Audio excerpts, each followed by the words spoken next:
And so last time you told me to look through the app and I could see everything there and calculate everything. So I have the app pulled up over here and I see there's purchase price I asked for right away the first thing. And then I know we spoke about last time, cap rate also was last week. And it says pro forma NOI. It sounds like French or something, year one. So first of all, why is it asking this order? What in the world is pro forma NOI? Okay, great question. So I take a lot of pride that the calculator is built, not just how powerful it is, but it's built that any layman, anyone could use it. Okay, and it's a great point to ask me these questions, and now I'll know, hey, this will be the education video for the calculator. So most people find themselves wasting a lot of time. They get a deal in, they focus on the rent roll, the expenses, and they spend hours and hours and back and forth. By the time they're done, they could have known for the difference they figured out, it wasn't the difference, the deal wasn't relevant anyway. So I tell a person to start like this. The first thing you want to plug in is what's the purchase price the person's asking for? They're asking $10 million.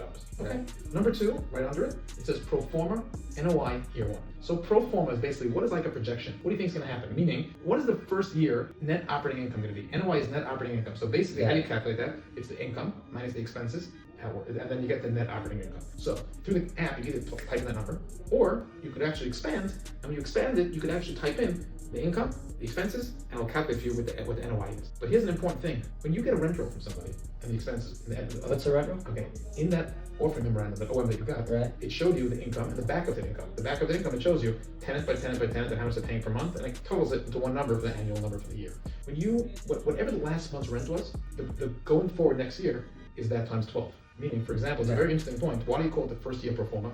Because if you had a building that last year, let's say $900,000 in income, but last month alone was $8,000 was its income. 8 times 12 is $96,000. So from this point on, your pro forma is going to be $96,000 next year. You're counting on $96,000 income, then whatever the expenses are, and you're left with the NOI. And that's what I told you. The NOI divided by the cap rate equals the value. But you don't have to know this, man. See, look at your face. Yeah. That's the beauty here. You don't have to look at all it does is you type in the purchase price, you type in NOI, and it'll tell you what that cap rate is. And that's the first question I told you. You go to your guru and say, I have a deal here, but the cap rate is 7. And your guru will tell you, never buy a cap rate below 7.5. Don't buy it. Or never buy a cap rate below 6.5. Oh, it's 7? Buy it. Perfect. So you don't waste your time. I give you in 2 seconds, you can start. Assuming I tell someone like as follows. You tell someone when it comes to commercial real estate, when someone sends you a deal, the best they package it. It's beautiful. Right. It's only going to get worse. If they tell you the building first that NOI is $100,000, you can be sure by the time you're done, you're going to find it at $95,000 or $90,000. So if it's their numbers, it doesn't match your guru's cap rate, don't waste your time. That's the beauty of the app. It saves you time. Before you even go further, just stop right here. Put in the purchase price you're asking for, put in the NOI, it will tell you the cap rate, and then you speak to your guru. If it's the right thing, then you go to the next step. Yeah, so purchase price is how much you're asking for. The cap rate is my cap rate. Well, the cap rate will figure out for you. Right. Purchase price you're asking for, under you put your NOI. So the NOI is the net operating income, which is income minus expenses, and they'll calculate it how much it is for the first year. Well, income minus expenses for the first year. That's what you're going to Right. And then it'll calculate what the cap rate is on the deal for that price, and then you can take it from there. Awesome. Thank you. Yeah.